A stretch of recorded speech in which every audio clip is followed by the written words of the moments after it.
एक खूबसूरत प्रेम कहानी के बाद उन्होंने शादी कर ली और 2 हफ्ते बाद पति काम पर जाने के लिए उठा और अपना चेहरा धोने के लिए बाथरूम गया।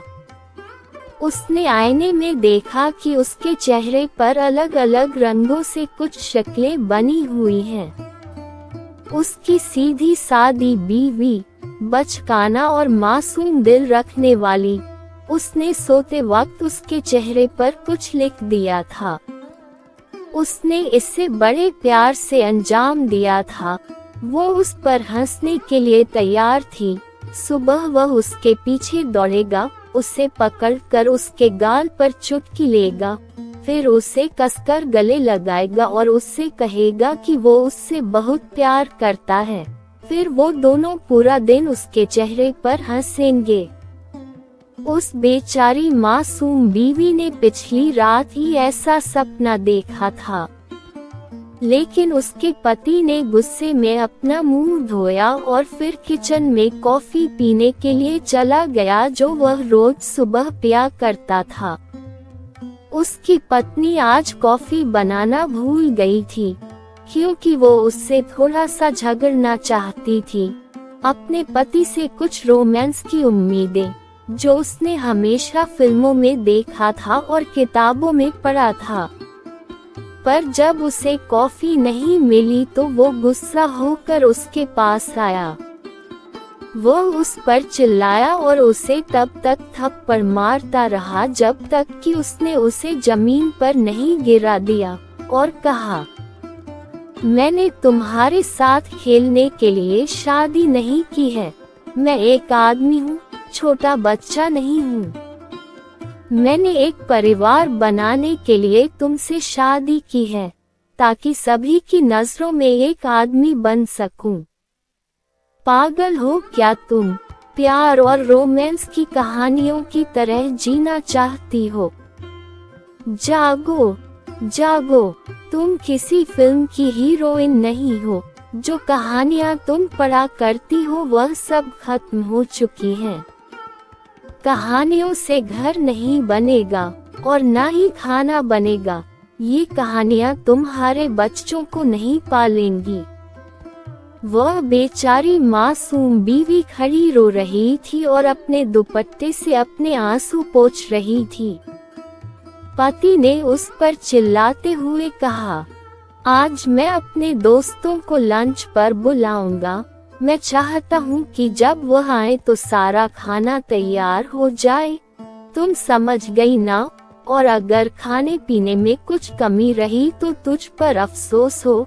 वो उस वक्त खुद को ऐसे आदमी के रूप में देख रहा था कि जिसकी पत्नी उसकी इच्छाओं पर चलती है। वो अपनी पत्नी को जख्मी दिल के साथ छोड़कर बाहर चला गया। वह खड़ी इतनी जोर जोर से रो रही थी कि वह ठीक से सांस भी नहीं ले पा रही थी। वह जल्दी से दोपहर का खाना तैयार करने लगी। उसकी आंखों से बराबर आंसू बहते जा रहे थे। पति उस दिन काम पर नहीं गया, अपने दोस्त के घर चला गया। वो सोच रहा था कि उसने जो किया वो सही किया या गलत। वो अपने दोस्त से जाकर सब बताने लगा। आज मैंने अपनी बीवी को ये कहा, ऐसे डांटा, ऐसे मारा। लेकिन सौभाग्य से उसका दोस्त उसके जैसा नहीं था। उसने उसे अपनी बात पूरी करने की अनुमति नहीं दी और यह कहते हुए उसे बीच में ही रोक दिया। What underscore man are you? ये सब कैसी क्रूरता तुम्हारे अंदर भरी है?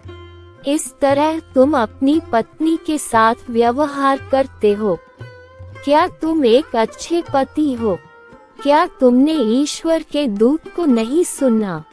महिलाओं के प्रति दयालु रहो। महिलाएं कांच की बनी बोतल की तरह होती हैं।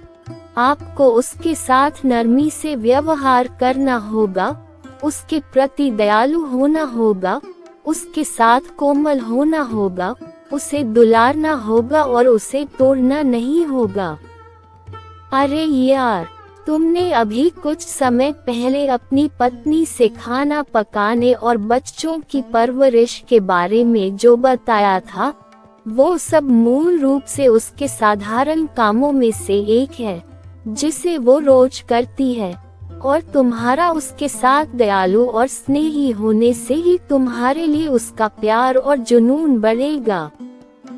वो आपको बताए बिना घर के वो सारे काम करेगी जो तुम चाहते हो।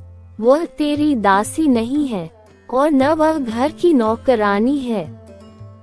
तूने भी उससे इसलिए शादी नहीं की है कि जब उसकी जरूरत पड़े तो तू उसे इस्तेमाल करे, वरना उसे कूड़े की तरह फेंक दे। मेरे दोस्त, वो आपकी पत्नी है, आपका जीवन है, आपका सब कुछ है। उसे परेशान मत करो। ईश्वर से माफी मांगो और अपनी पत्नी के पास लौट जाओ। उसकी इज्जत करो और फिर कभी उसको तकलीफ ना देना। पति दुखी हुआ, बहुत पछताया और अपने अंदर कुछ कमजोरी महसूस की। वो रो रहा था और अपने किए पर बहुत शर्मिंदा था, और फिर उसने पत्नी को ये बताने के लिए फोन करने का फैसला किया कि उसने अपने दोस्तों के साथ दोपहर का लंच कैंसिल कर दिया है और वो घर आ रहा है। वो उसके साथ बैठकर खाना खाएगा। वो उसे बहुत याद कर रहा है। फोन की घंटी बजी, लेकिन उसने फोन नहीं उठाया। उसने वापस कॉल किया, लेकिन किसी ने जवाब नहीं दिया। उसने कहा, कोई बात नहीं, शायद वह कामों में व्यस्त है इसीलिए वह फोन नहीं उठा सकी। वह घर लौटा, घंटी बजाई, लेकिन अंदर से कोई जवाब नहीं आया। उसने अपनी जेब में चाबी ढूंढी, लेकिन सुबह वह गुस्से में चाबी ले जाना भूल गया था। उसने खुद से सवाल किया, वो क्या कर रही होगी। उसने फिर से घर की घंटी बजाई, लेकिन किसी ने उसे जवाब नहीं दिया और अचानक उसका फोन बजने लगा। फोन करने वाला उसका साला था। उसने बताया, बहन ने मुझे फोन करके बताया, भाई मैं ठीक नहीं हूँ, मेरी तबीयत बहुत खराब हो रही है, मुझे अस्पताल लेकर चलो। उसने बताया। बहन ये सब बताते हुए बहुत रो रही थी। वह कह रही थी, भाई जल्दी से आ जाओ, मुझे बहुत डर लग रहा है। ये सुनकर उसके पति का दिल इस ख्याल से रुक ही गया था कि उसके साथ कुछ बुरा हुआ है। उसने एक टैक्सी रोकाई और अस्पताल चला गया। वहां उसे उसका पूरा परिवार मिला। उनके चेहरे पर उदासी छाई हुई थी। उसने सोचा कि वे उससे गुस्से में मिलेंगे क्योंकि उसकी पत्नी ने उन लोगों से इसकी शिकायत की होगी। लेकिन थोड़ी देर के बाद उसको लगा कि उसकी पत्नी ने किसी को कुछ भी नहीं बताया है। वह भी उनके साथ इंतजार करने लगा।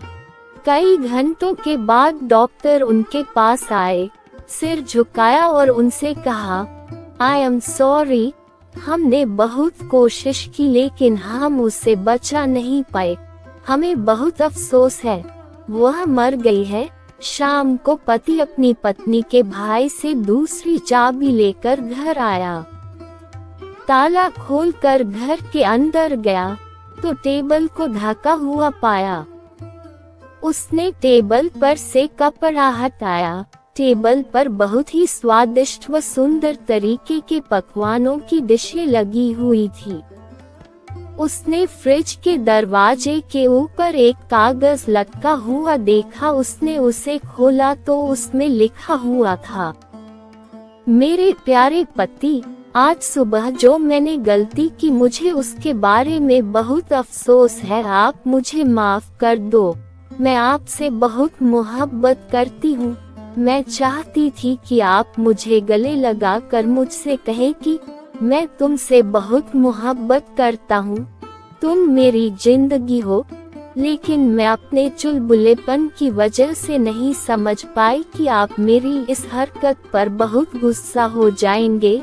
मैं आपसे वादा करती हूँ कि अब मैं कभी आपको परेशान नहीं करूँगी। मुझे उम्मीद है कि आपके दोस्तों को खाना बहुत पसंद आएगा। ये उस आदमी के लिए शर्म की बात है जो अपनी बीवी से प्यार तो करता है, लेकिन ये भूल जाता है कि उस पर दया करना और उससे मोहब्बत करना ईश्वर ही का एक आदेश है। अपनी बीवी को याद रखो, घर जाओ तो मुस्कुराओ, तुम्हारी बीवी भी मुस्कुराएंगे। और मुझे पता है कि एक खुशहाल घर बनाने के लिए धैर्य, ईमानदारी और प्रेम की आवश्यकता होती है।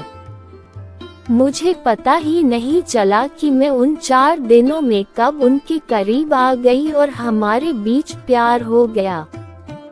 दोस्तों, अगर वीडियो अच्छी लगी हो तो लाइक और सब्सक्राइब जरूर कर दें।